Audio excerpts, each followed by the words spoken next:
தலையாரி தானே. தலையாரி வேலை என்பது கஷ்டம். ஊர்ல என்ன நடந்தாலும் முதல்ல காவல்துறை விசாரிக்கிறது உங்களைத்தான். உங்க பணி சிறக்கட்டும். மண்ணு ஓட்டலாமா? அவ்வளவுதான், வேலையை காணி விட்டேன். பொன்னாடி போத்தி கௌரவப்படுத்திய அத்தனை உறவுக்கு நன்றி. இன்னும் ஆள் இருக்கானே, நீங்க ரெண்டு பேரும் என் மூஞ்சி முடிக்காம அங்கிட்டு போங்களேன். உங்களை பார்த்தாலே பக்கு பக்குன்னு வருது. நம்ம பெரியாஜிபத்தில் நரசு ஊசியை தூக்கணும் மாதிரியே பயந்துறாரு.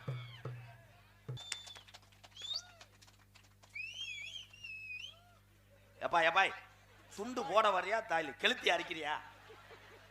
இப்படி போடு, குறவை பிடிக்க பாக்குறியா? பேரன்பு கொண்டு என் உயிரில் மேலான எத்தனை முறை சொன்னாலும் இந்த பாசத்துக்கு ஈடு கிடையாது. இந்த அண்ணன் தம்பிகளுடைய அன்புக்கு எல்லையே கிடையாது. தொடர்ந்து தமிழகத்தில் உள்ள அத்தனை